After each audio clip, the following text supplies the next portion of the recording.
Thank you, Lord. Thank you, Heavenly Father. Thank you, Jesus. Thank you, Holy Spirit, for having called us to be present again once more to hear your word, understand it, and become doers of your word, Lord. But, like, 1 minute. For all this, Jesus, thank you, Lord, that your love is relevant now, that you will never let us go. Thank you, Lord, for not giving up on us. For not giving up on us despite the number of times we choose to hurt you. But you constantly forgive us, Lord. Lord Jesus, you never give up on us. Time and again, you work your miracles upon us and our families. But today we need to ask ourselves, what have I done with those miracles? What it has led me to, Lord? Has it led us to a conversion of our hearts, to repent for the sins we have done, the attitudes we hold on to, the bitterness and the unforgiveness we are living in? Give us the grace, Lord, to have a proportionate repentance for the miracles you keep showering upon us. For this and much, much, much, much more, Lord. Thank you so much, Heavenly Father, Son, and Holy Spirit. Amen. Amen. Amen.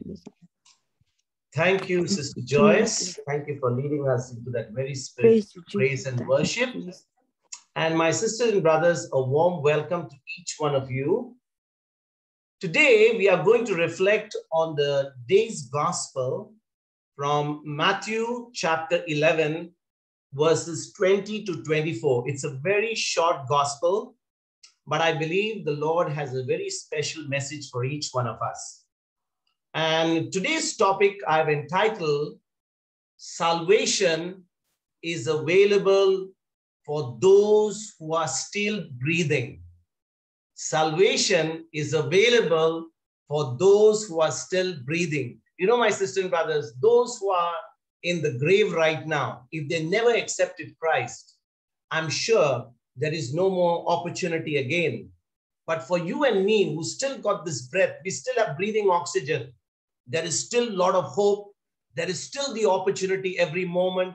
There is still the opportunity for us every day, as long as we have that day available so that we can come to the Lord and we can receive that gift of salvation that he offers us through his son, Jesus. And today, in today's gospel, we shall see that Jesus, after having performed such great miracles, such signs and wonders in the city of Chorazin and Bethsaida, these were virtually like the headquarters of Jesus.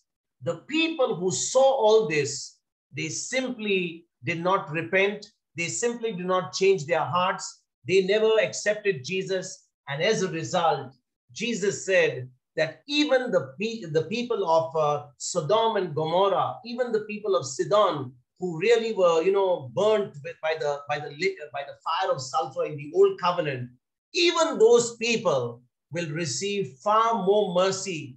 They will receive far more a lenient judgment, unlike the people who had the opportunity to see it all, and yet they ignored the message of the Son of God.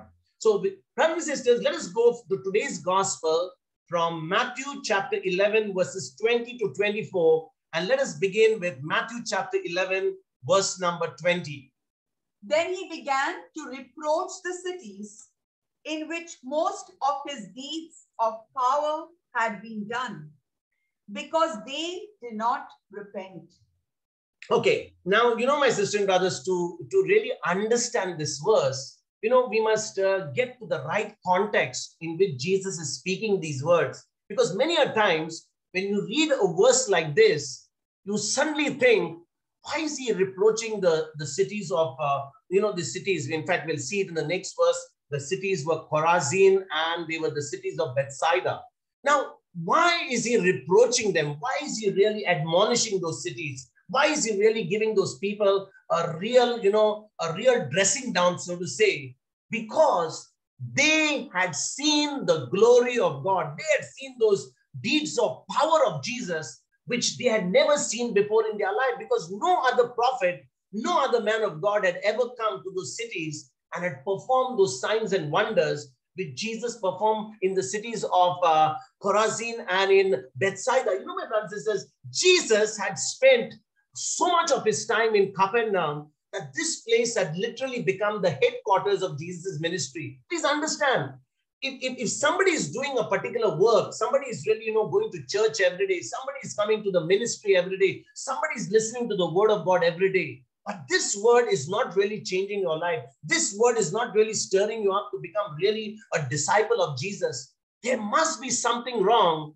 Because when Jesus was preaching the word, when Jesus was sharing the word, he was sharing it not just theory, he was not sharing good sermons where people could clap, but he was showing them the deeds of power. And sisters and brothers, if you look at the map of this place, Chorazin and Bethsaida, Chorazin is only about, say about 3.5 to 4 kilometers, somewhere around the north of Capernaum. And Bethsaida was about another 6 to 7 miles to the east of Capernaum. So they were very close by.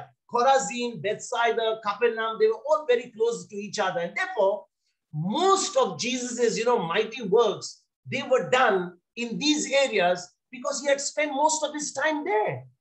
When somebody has got their headquarters, like they say, you've got the head office of a particular country, they're all the chairman, the general managers, the directors, they're always there in that headquarters. And it's very rare those top people of that company, they will ever go out. They're always located in the headquarters. In the same way, Jesus was spending a lot of time in Capernaum. He was spending a lot of time in Bethsaida. He was spending a lot of time in Chorazin. And sisters and brothers, the people of these cities, they had witnessed all the works and the miracles that Jesus had performed. And so Jesus is saying, now that you have observed all these things, now that you have seen the glory of God, now that you have seen all these mighty signs and wonders, your punishment is going to be far greater if you rejected my message and if you did not repent. Sister and brother, just think about it. Every time we hear the word of God has got two effects only. There are going to be just two effects. One is people are going to hear it from this year and they are going to throw it out of this year. In fact, there are three responses actually. One is they hear this side, they throw it out this side. Nothing goes, no change takes place. The second type of people, they hear it and they are immediately stirred up and they make the necessary correction. They repent, they begin to start believing the word of God.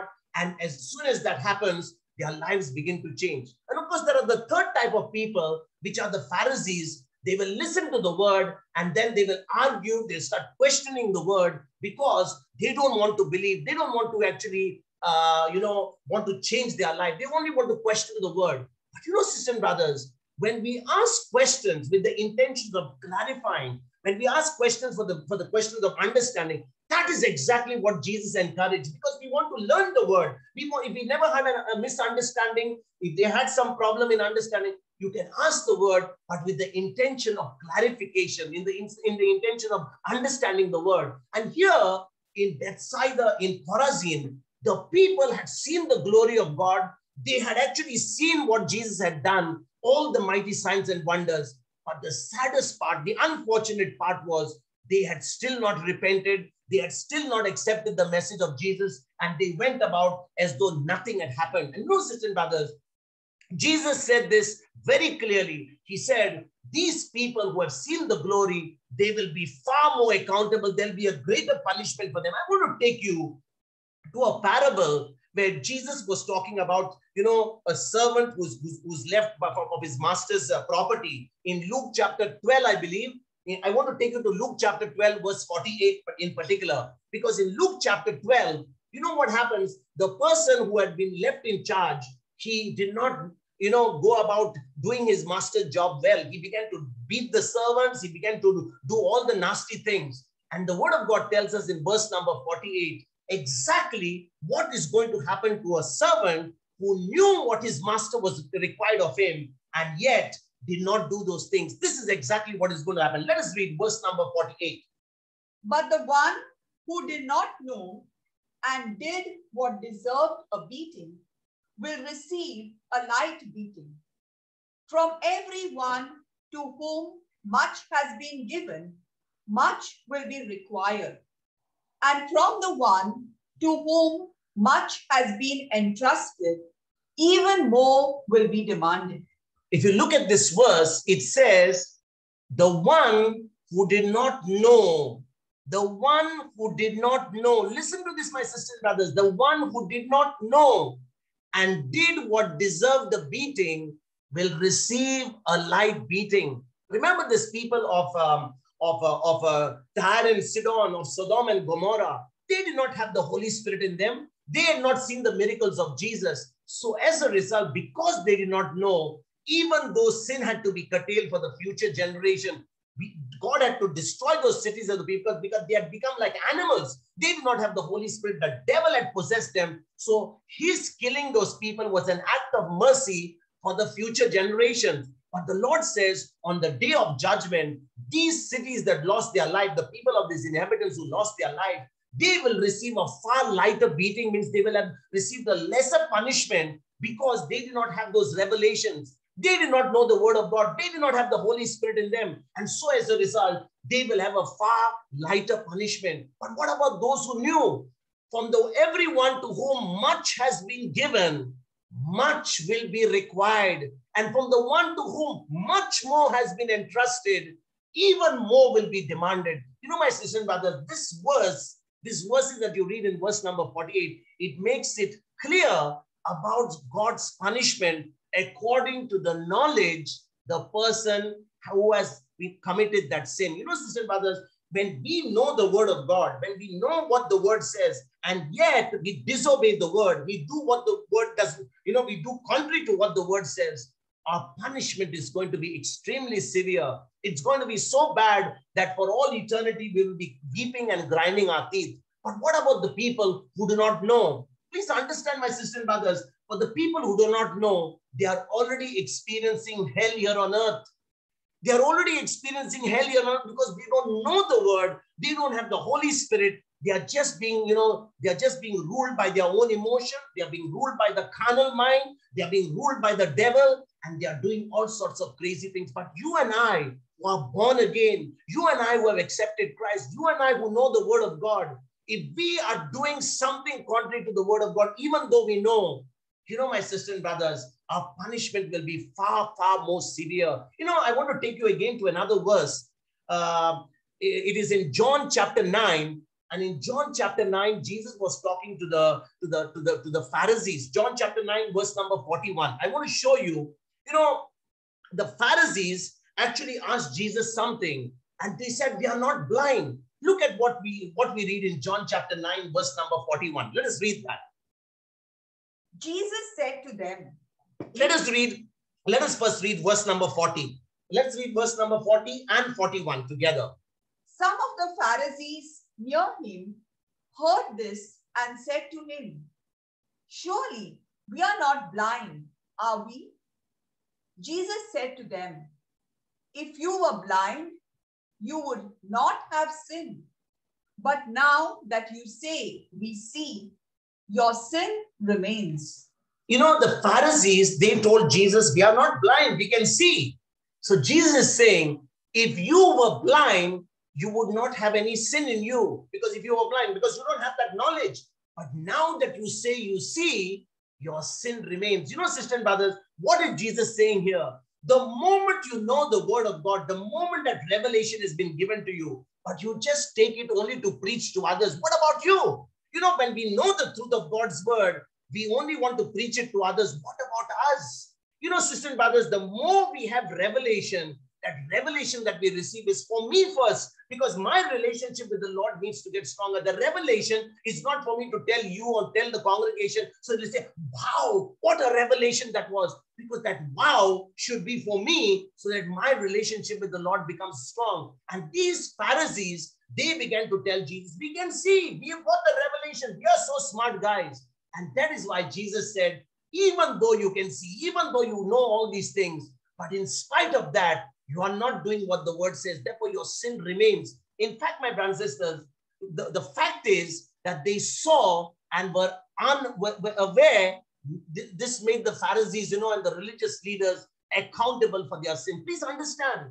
What made the Pharisees and the religious leaders accountable for their sins is the fact that they were able to see. They knew the word. They knew what the word says. But at the same time, even though the word said something, they were not doing what the word says. They were doing something contrary to the word. And that is why Jesus said, you Pharisees, you religious leaders, even though you understand the word, you are not obeying the word. You're not doing what the word says. Therefore, your sin remains. And you know, sisters and brothers, if you go to the book of Romans, you know, St. Paul writing to the Romans in Romans chapter 5, verse 13. I want to take you to Romans chapter 5, verse 13. Can we read that, please? Because there's something beautiful that St. Paul writes to the Romans. It's a beautiful chapter in Romans chapter 5. Maybe we'll have a series on Romans chapter 5 as well. But let us read Romans chapter 5, verse number 13. Sin was indeed in the world before the law, but sin is not reckoned when there is no law. But sin is not reckoned when there is no law. You know, there is no reference. There is nothing for you to know that you are committing any sin. So before there was a law, before people knew what was sin and what was no sin, there was no accounting of the road. The sin could not be. You know, the word of God in another Bible translation said, sin was not imputed. It's a more of an accounting term. You don't impute sin or you don't account for that sin when there is no law. You know, my brothers and sisters, please understand, when there is no law, you don't have a benchmark, you don't have a reference point, so people can do what they want. For example, if there is a road or there is a particular place where there is no speed limit, people will drive in that area at any speed limit. But the moment you put a speed limit, you put say, do not drive over 40 kilometers per hour, you're driving at 80 and there is an accident. Now you have broken the law. But as long as there was no reference, or there was no law to say that what the speed limit was, in the same way, there will not be any wrongdoing because there was nothing to refer to. In the same way, the Lord was saying that, you know, the moment the law came in, now sin began to know because people began to disobey the law. And when they disobeyed the law, now they became aware of sin. And we have studied that last week when we talked about the flesh and we talked about walking in the Spirit. And you, sisters and brothers, now that we have the Holy Spirit with us, now that we are born again, the Holy Spirit in us is continuously talking to us. He's continuously, like a humming noise telling us, go right, go left, go according to the word, because we are born again. Only a person who's born again is constantly studying the word. They are hungry for the word. The word is becoming alive in them. And now because they are putting the word on the inside, the Holy Spirit is able to direct their life. The Holy Spirit is able to tell them, yeah, go left, go right, stop, reverse, go back. Everything is being directed by the word and the Holy Spirit together. Now let us go to the case of Saint Paul. You know, my brothers and sisters, Saint Paul was a man who belonged to the law. He was a Pharisee of Pharisees. He thought that because he was doing the law, he was absolutely perfect, and therefore he was persecuting the Christians. He was the one who martyred Stephen, and he martyred all those those Christians in the early church. But what happened when Saint Paul was touched by the Lord on the way to Damascus? You know, Jesus appeared to him and he said, "Paul, Saul, Saul, why do you persecute me? Why do you persecute me?" And now Saint Saul, when he became Paul, now Saint Paul, now he becomes Saint Paul. You know, see the way he writes in the book of Timothy. He's writing to his child in the book of Timothy, 1 Timothy chapter 1, verse number 13. He's telling Timothy in a letter to Timothy that, you know, he received mercy of God, not because of anything, because of his ignorance. Because he was ignorant. He never did it in purpose because he did not have that revelation knowledge. He did not have the Holy Spirit. He was only operating according to the word. Let us read that. 1 Timothy chapter 1, verse number 13. Even though I was formerly a blasphemer, a persecutor, and a man of violence, but I received mercy because I had acted ignorantly in unbelief. Look at what Saint Paul says. You know, Saint Paul was a man who loved God. Even when he was Saul, he loved God, but he did not have a revelation of the Holy Spirit. He did not know Christ. He was not born again. So when he did all those things to those Christians, he martyred, Stephen and all those early Christians, he was going to put them in jail. He says, I did all these things. I was a blasphemer. I was a persecutor. I was a man of violence, he says. But I received mercy because I had acted ignorantly and in unbelief. I had acted ignorantly and unbelief. You know, my brothers and sisters, the sin he was speaking of was blasphemy, which Jesus taught was unforgivable if done against the Holy Spirit. Please understand. You know, Jesus said every sin can be forgiven, but the sin against the Holy Spirit can never be forgiven. That is why, my brothers and sisters, when a person is born again, he is rejecting the love of God. He's rejecting the love of Christ. He's not operating according to the word when he's born again. He is actually having a sin of blasphemy. He's actually hurting the Holy Spirit because God is telling him, Papa, go right, go left, turn left, go this way, go that way, go share your testimony, do the word of God, go share the word of God to somebody. But we are resisting the Holy Spirit. And you know, my sisters and brothers, the moment we begin to stop, you know, the Holy Spirit is talking to us when we are born again, but we are simply stubborn. We don't do what the Holy Spirit says. Now, eventually, the Holy Spirit will stop talking to us because the Holy Spirit knows that this person is just not interested. They don't want to hear. And eventually, you'll begin to grieve the Holy Spirit. You'll grieve the Holy Spirit because you will not take the direction of the Holy Spirit. And therefore, brothers and sisters, we need to be careful that if we really belong to Christ, we are directed by the Holy Spirit. We need to do what the Holy Spirit tells us. You know, my brothers and sisters, you know, we see here that the ignorance of Paul's case entitled him to a second chance. Think about it. You know, Saul had committed so many murders. He was responsible for the death of the first martyr, Stephen. You can go to the Acts of the Apostles, you read all that, how Saul persecuted the church. And you know, if he had continued, listen to this very carefully. If now Paul was Saul before, now he became Paul, he received Christ. If he had continued to blaspheme after he saw the truth, you know, in Acts chapter 9, verse number 5, it tells us about the conversion. He would have surely paid the price for what he was doing. Think about it, my brothers and sisters. If St. Paul, after he became from Saul, he became Paul, he had to he had to reject Christ. He had to reject what Jesus was telling him. There is no doubt that Saul would have actually become a blasphemer, even though he got the second chance. You know, sister and brother, this is not to say that people who don't have a complete revelation of God's will are innocent regardless of all their actions. Again, that is not also true. You know, please understand, many people don't have the revelation of God. Many people, you know, think that since they don't know the word of God, will escape the word of God. Why to hear the word of God?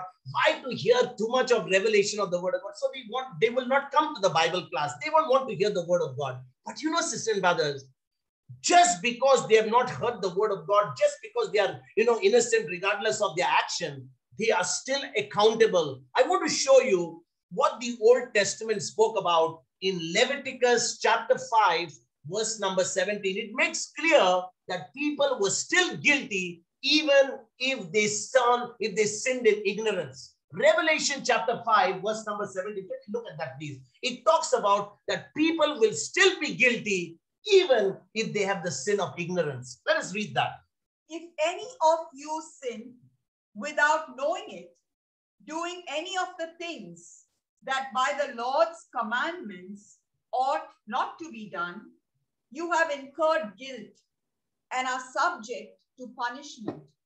So, brothers and sisters, it makes it very clear, even in the Old Testament, that if anyone sinned without knowing it, doing anything that the Lord did not command or did not, you know, Lord commanded something and you never did that, they were still guilty of that sin. They were still guilty of going to go and face that punishment. Because, you know, my brothers and sisters, God has put within each one of us, you know, something called as an intuitive knowledge. I even shared that in a previous class that is given more in Romans chapter 1, verses 18 to 20. You know, in Romans 1, 18 to 20, St. Paul says, irrespective of anyone, whether they are born again, whether they have not accepted Christ, even anybody, there is something that has been designed into each one so that they will know, they have an intuitive knowledge, they have an understanding that there is a God, there is a superpower, there is someone higher than them. Can we just go there, please? Romans chapter 1, verses 18 to 20. It gives us that understanding that there is always an intuitive knowledge of God within each one of us. And therefore, nobody is going to be without any excuse before God.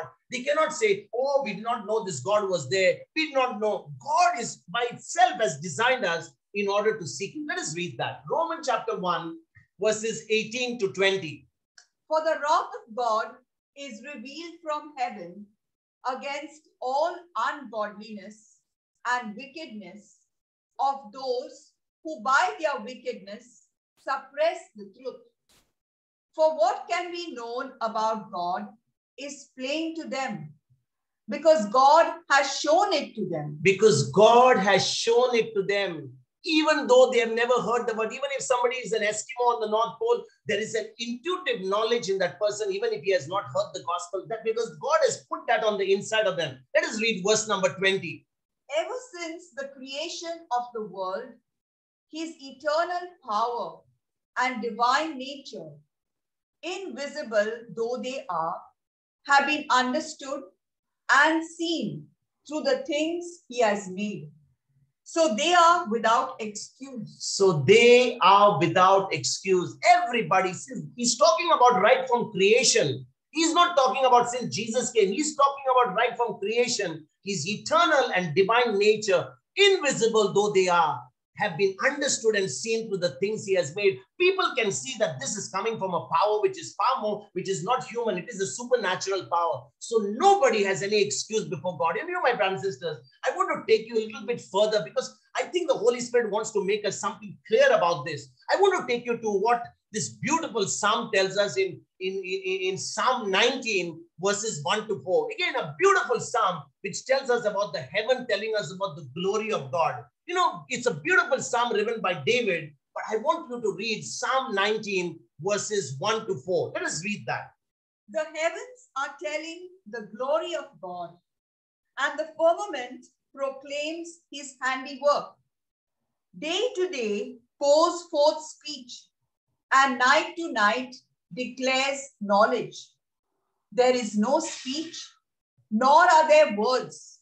Their voice is not heard.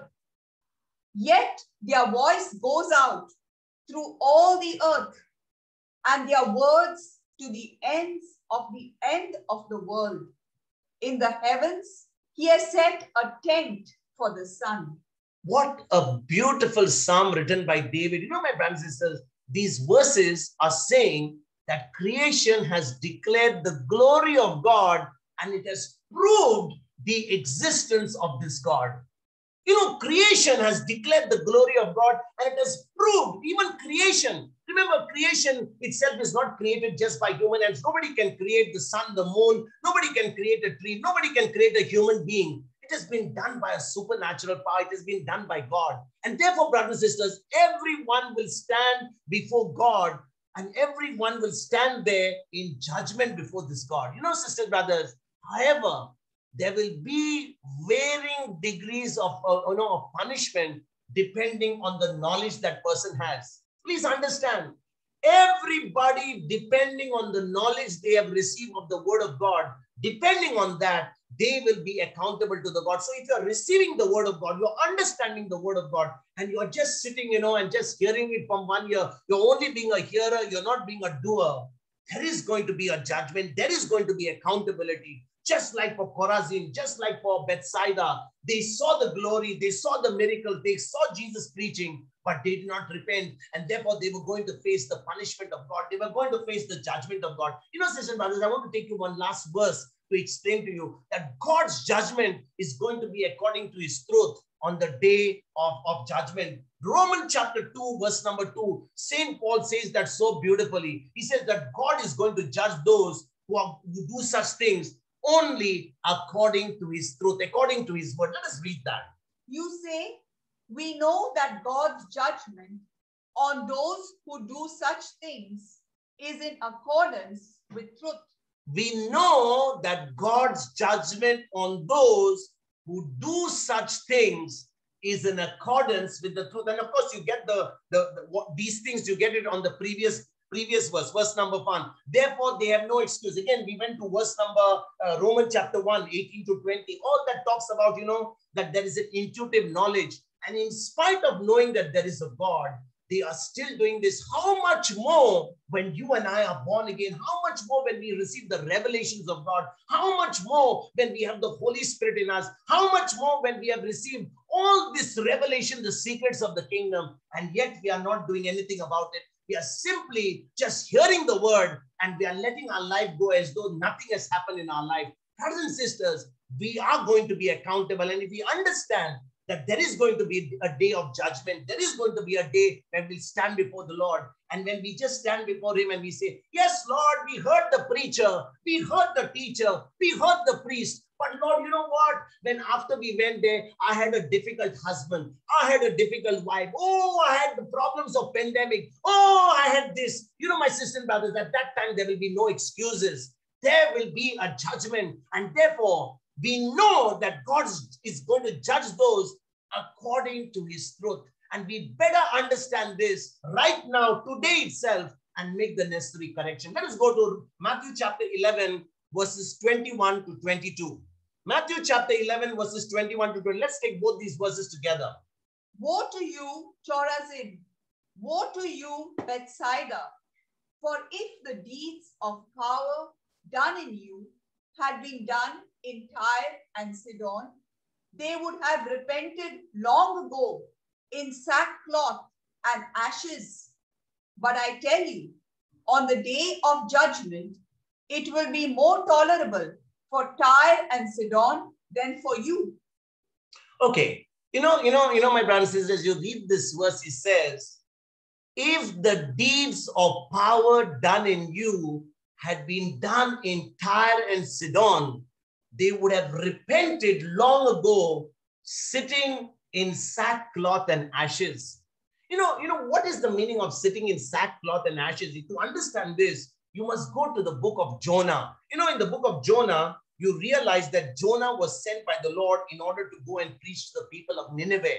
And the prophet Jonah was simply resisting the Lord. He was just telling the Lord, Lord, I know you're a good God. Don't tell me to do. So Jonah was going away from the Lord. And sisters and brothers, what happened? He went into a ship. To cut a long story short, the ship began to sink. They threw him overboard into the sea to calm the storm.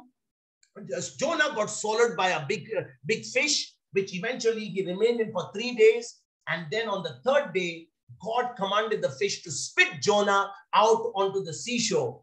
And when he came out, Jonah went to the city of Nineveh. He realized God was not very happy about him. He wanted him to repent. And those 3 days, he simply repented. He came out onto the seashore. He went to the city of Nineveh and he preached to the people. And my brothers and sisters, right from the king to all the people, when they heard the message of Jonah, the message of God to Jonah, they began to sit in sackcloth and ashes, and they really repented, and God did not do that harm to the city of Nineveh. In the same way, my brothers and sisters, why would the judgment of Chorazin, why would the judgment of Bethsaida be greater than the judgment of Tyre and Sidon? Why?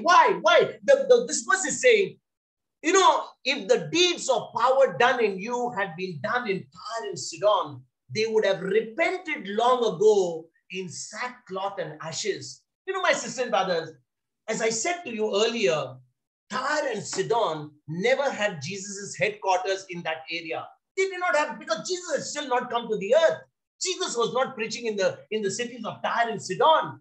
They were wrong, no doubt about it. They were sinful, but in comparison to the folks in Chorazin and in Bethsaida, they were less accountable. They were less accountable because they had not got revelation knowledge. They did not have the Holy Spirit. They did not hear the word of God. They did not see all those miracles. And therefore, brothers and sisters, greater the blessings, greater the accountability. Let me say this again. Greater the blessings, greater the knowledge of God, greater the revelations given to you, greater the understanding of the word, greater is that when you have been born again, you receive the Holy Spirit.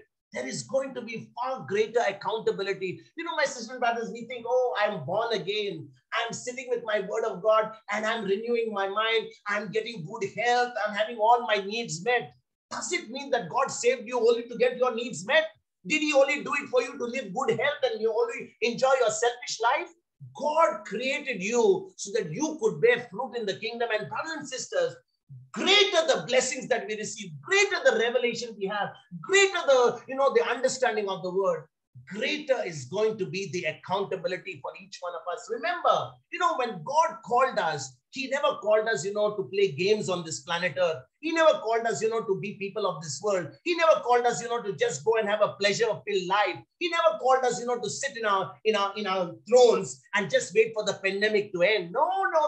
God called us so that now, because he's with us, we can go out and bear the fruit of the kingdom. We can be a blessing in the life of others. And therefore, brothers and sisters, even though Bethsaida and Chorazin got to see all the glory of God, they were wrong because their judgment was going to be far more harsher than, Sidon and Tyre and Sidon, because Tyre and Sidon did not see the glory of God. They did not have the revelation that these people had, and therefore they were far more accountable. Amen. Matthew chapter 11, verse number 23.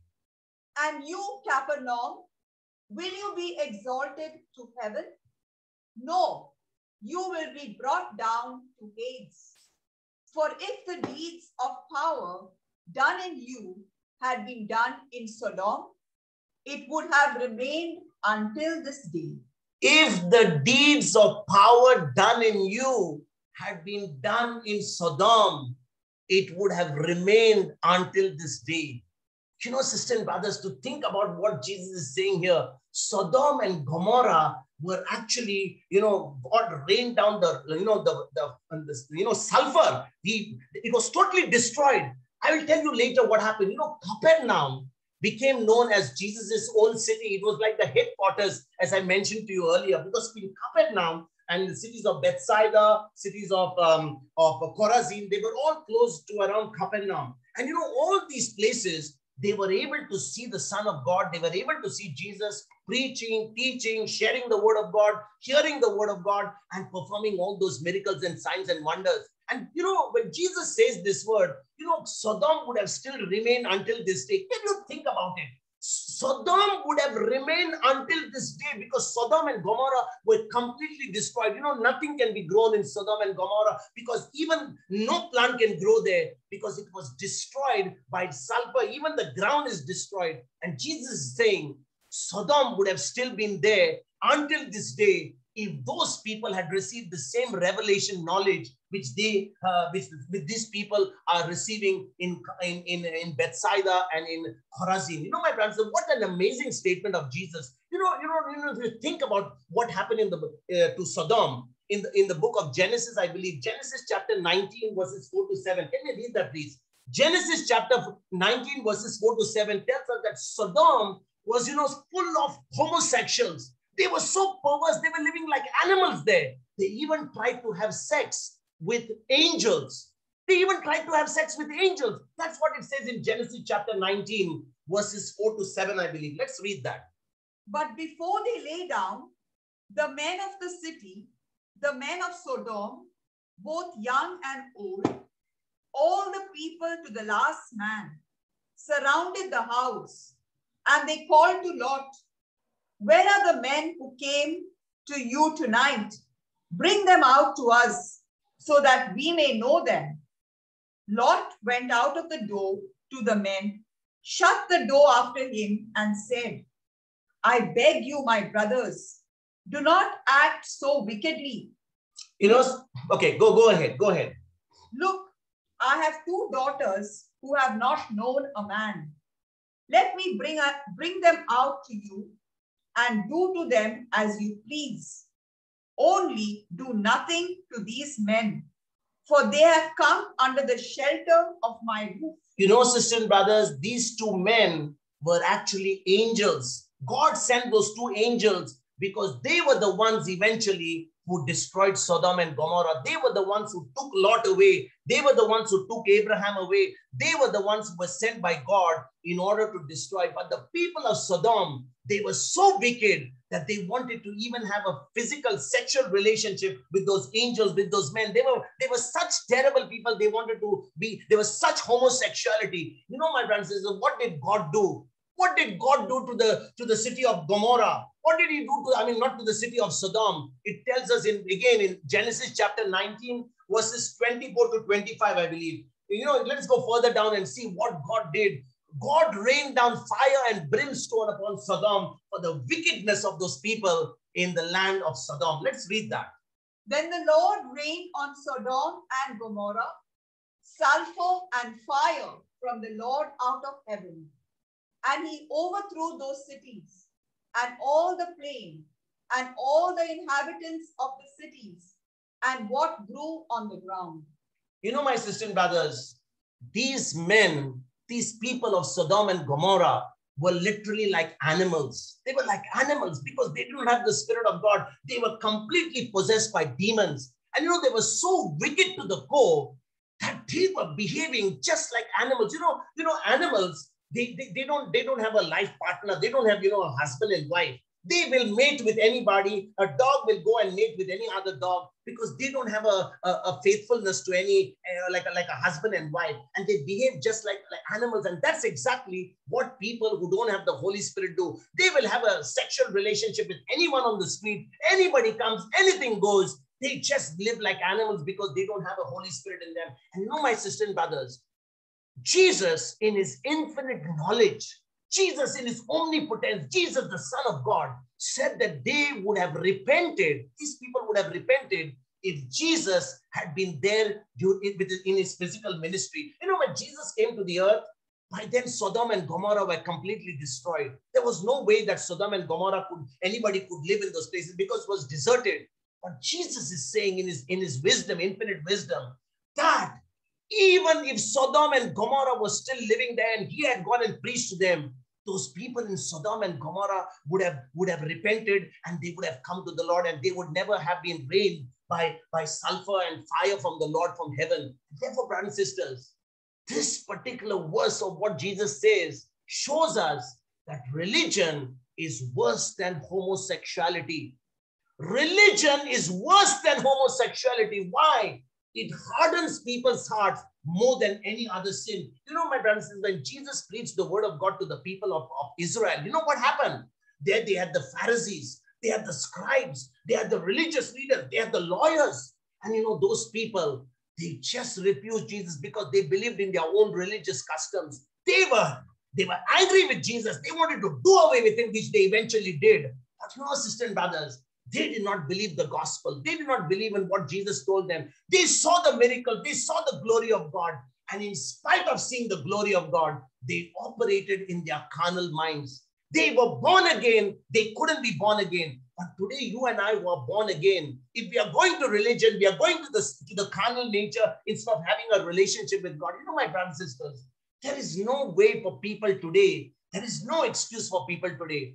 Only a relationship with Jesus will save us and enable us to experience eternal life, starting here on earth and which will continue right through to eternity. Let me say this again. You know, my brothers and sisters, just doing religion, just doing some custom, just doing some tradition, lighting some candles, putting some flowers, doing some religious exercises is not going to help us. It is only a relationship with Jesus that is going to save us. And that will enable us through his word to experience that eternal life, that love, that relationship with the Father, the relationship with Jesus, the fellowship of the Holy Spirit. And it will start right now here on earth.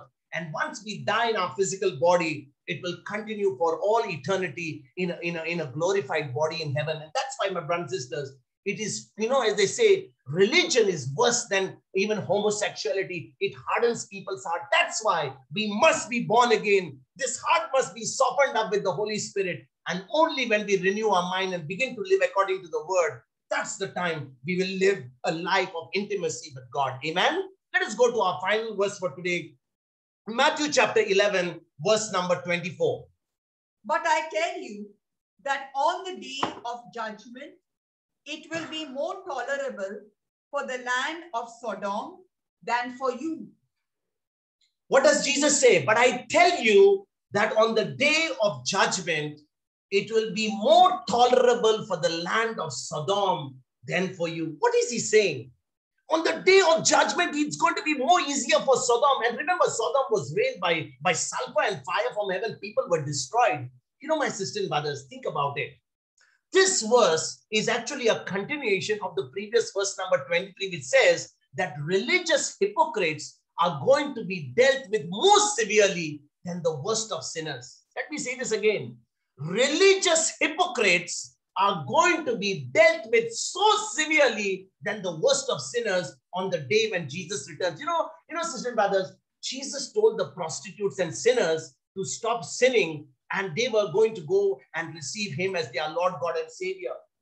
Prostitutes and sinners were told by Jesus to quit sinning, even though they had committed all that sin, because Jesus was ready to offer them mercy. He was not going to condemn them. I want to take you to what he says to the woman who was caught in the very act of committing adultery in John chapter 8. You know, in John chapter 8, there was a woman who was caught in the very act of committing adultery.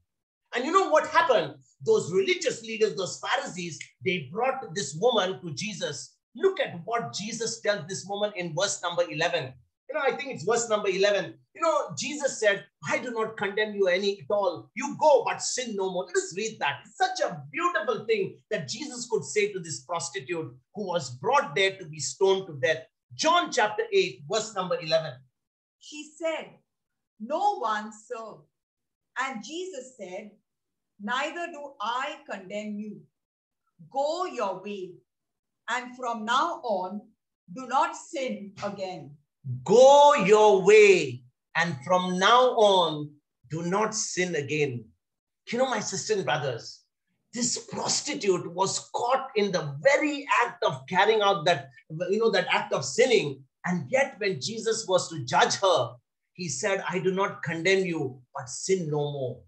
You know, my brothers and sisters, but when it came to these religious leaders, when it came to all the Pharisees, it came to the scribes, you know what Jesus did? He reserved his harshest words, his harshest rebukes for the Pharisees, for the scribes, for these hypocrites. And you know, if you go to the book of Matthew, of course, we are in the book of Matthew, but if you go to Matthew chapter 23, we're not going to finish that whole chapter. But in Matthew chapter 23, Matthew has dedicated a whole chapter for Jesus' strong words to the Pharisees and to the religious leaders.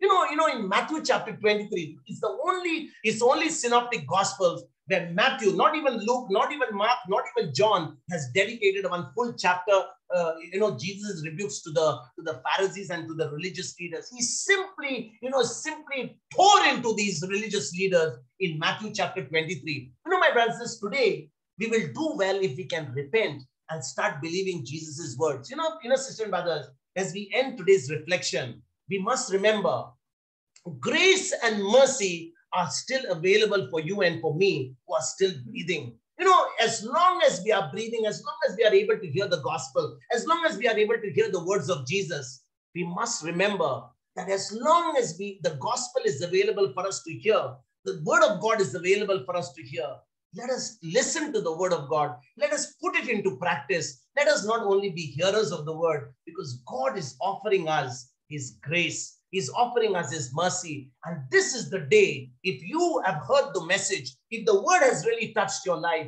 let us not only be hearers of the word, let us be doers, and let us truly receive the grace of God, the mercy of God. Amen?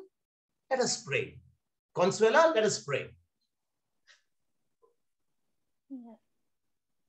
Thank you, Lord. We thank you, Heavenly Father, for this wonderful teaching you've given us. Lord, you have poured out your heart and soul through your preaching to the people of Israel. Although many accepted you, many others rejected you. We thank you for the privilege that we have been given to hear your holy word preached to us. Help us to respond to you with all our hearts, so that we will be counted among those who listen and believe. Lord, we know now that salvation is available to everyone on this earth as long as we are living. And with this teaching, help us to be motivated to spread your good news, to spread the gospel to those who don't know you, Yes. so that they can be saved from going to hell, that their souls will be brought into your kingdom, Lord. Lord, because we are blessed by your word, we can be a blessing to others by sowing your word into their lives Yes, Lord. and bearing fruit in the kingdom of God.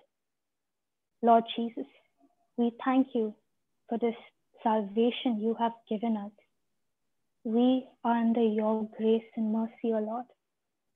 We make this prayer in the mighty and glorious name of our Lord Jesus. Amen. Amen. Amen. Amen.